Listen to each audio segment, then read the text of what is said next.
Hebrews chapter 12. I know I'm banging this gong over and over and over again, but you can't interpret the book of Hebrews through Gentile eyes. It won't work. Remember, always remember, don't forget, the book of Hebrews was written by a Jew to Jews.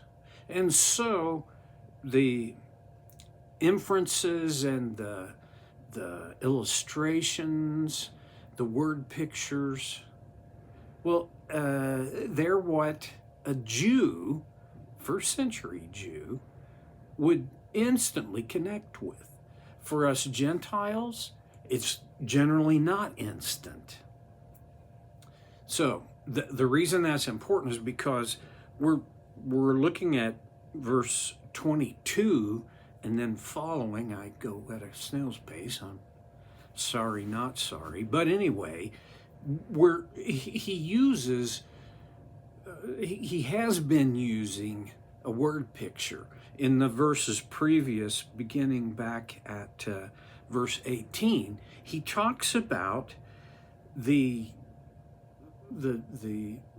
time that the Israelites were in the wilderness, led by Moses, and worshiping with the tabernacle, and that they got that. But now he says in verse 22, but you have come to Mount Zion, to the city of the living God, the heavenly Jerusalem. The Jews in the first century believed that God's physical presence was located in the temple in Jerusalem. And I'm not going to give you this sweeping, broad Hebrew history lesson, but I will, just a reminder that David brought the Ark of the Covenant and the rest of the tabernacle to Jerusalem. Well, it took him 2 tries, because the first time they put the Ark of the Covenant on an ox cart, the oxes stumbled, and a guy put his hand up to steady the ark, and he died because he touched the ark. David was devastated emotionally by this.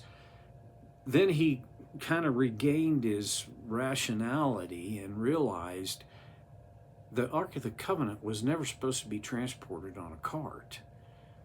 It was to be carried by Levites. And so when he did that, they successfully got the Ark of the Covenant back, or not back, but to Jerusalem. His desire was to build a temple. What I look at and think, that is extravagant. What he looked at and just thought, I want this to be the most beautiful, overwhelmingly beautiful building on the face of the earth. But he wasn't able to build it because God said, no, it's not you. It's your son, Solomon. Solomon builds the first temple. It is incredibly beautiful.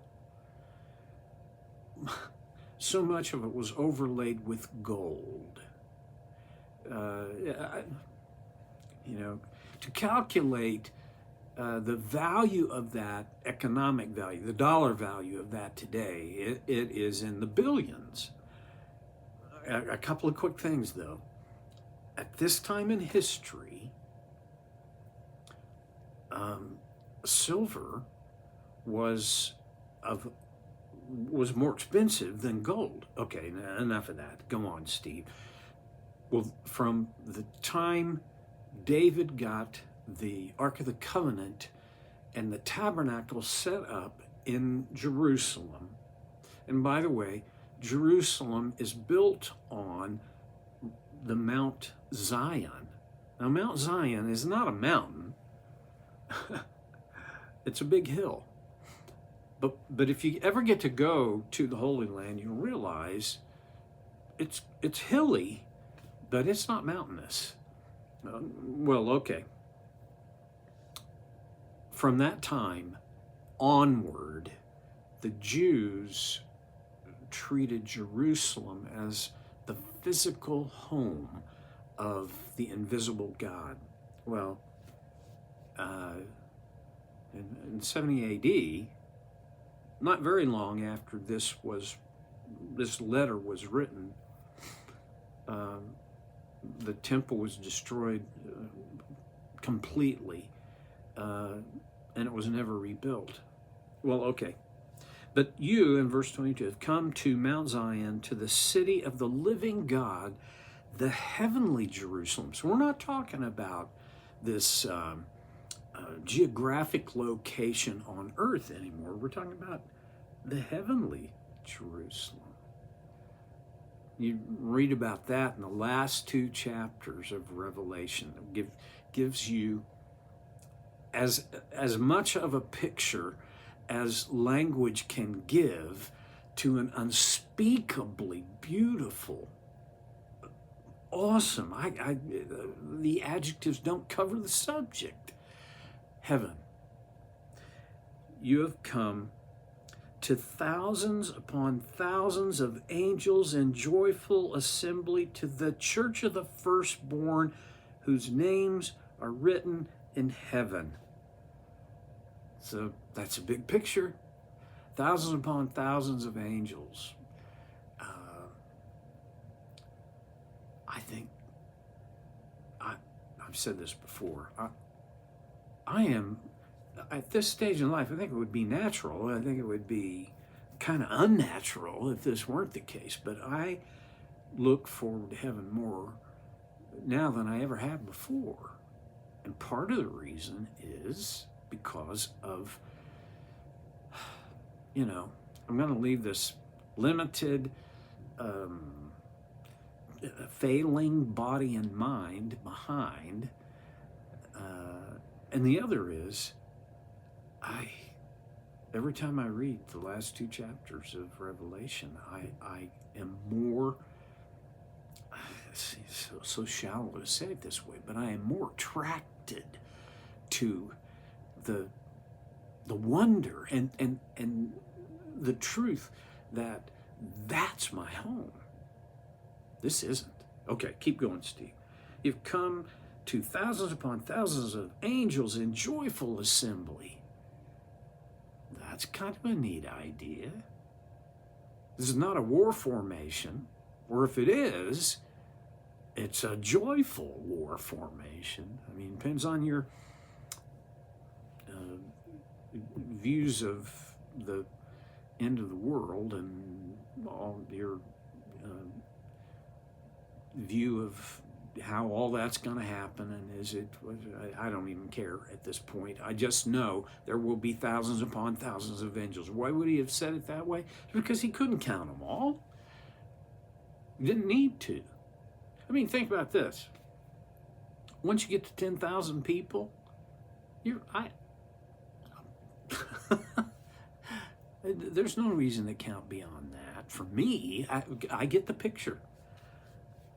Huge crowd of angels in assembly. And then verse 23, to the church of the firstborn. Who is the firstborn? Well, according to Romans 8, Jesus is the firstborn, and we're his brothers. To the church of the firstborn, whose names are written in heaven. A Calvinist would say God put their names in the Lamb's Book of Life before the beginning of time because he would preordain, he would cause this, he would predestine them to be saved. If you've listened at all, I'm not a Calvinist. And my view is these unnamed number. I mean, the church of the firstborn whose names are written in heaven, their names, yours and mine, are written in heaven because we said yes to Jesus. Is this according to God's sovereign plan? Well, yeah. Did my will have nothing to do with it? I can't go there. I believe when I said yes to Jesus, I was cooperating with God's sovereign plan. And oh, by the way, his sovereignty is so much bigger than my initiative or my intentions or my good or bad decisions and choices. There's no reason for me to get into that in depth, but your name and my name are written in heaven, not because of what we did, but because of what Jesus did, this firstborn. And then he goes on, you have come to God, the judge of all, to the spirits of the righteous made perfect.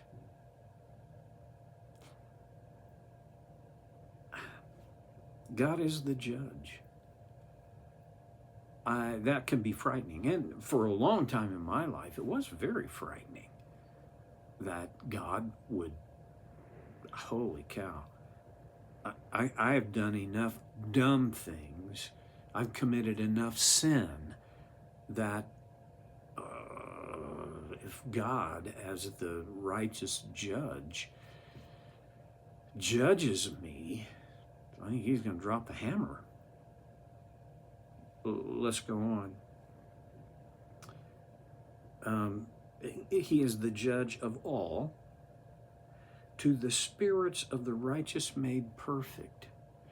It's not the perfect righteous, it's the righteous who have been made perfect. And my opinion is, we are righteous because we were made righteous. What made us righteous and made us perfect was the grace of God. Verse 24, to Jesus, the mediator of a new covenant, and to the sprinkled blood that speaks a better word than the blood of Abel. Well, now we got to dip back into Hebrew history.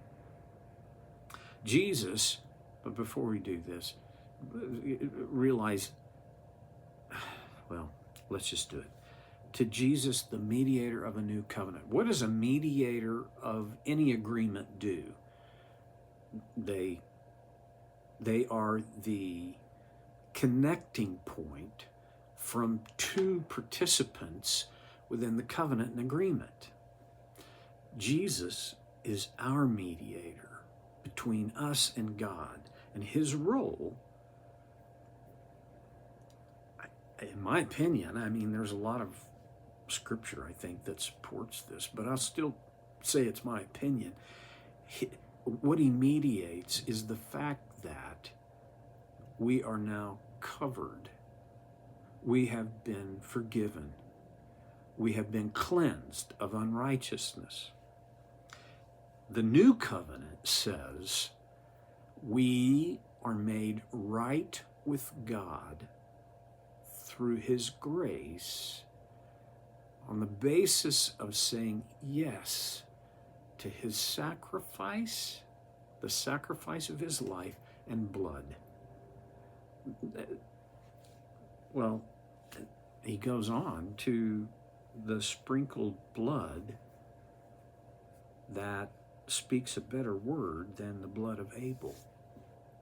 That's going to take a few minutes to unpack, because we do have to dip back into Hebrew history, and there's not enough time to do that this time. So lucky you, I'm going to close it down a teeny bit early, and I'll pick it up here again next time on So Care with Stevie.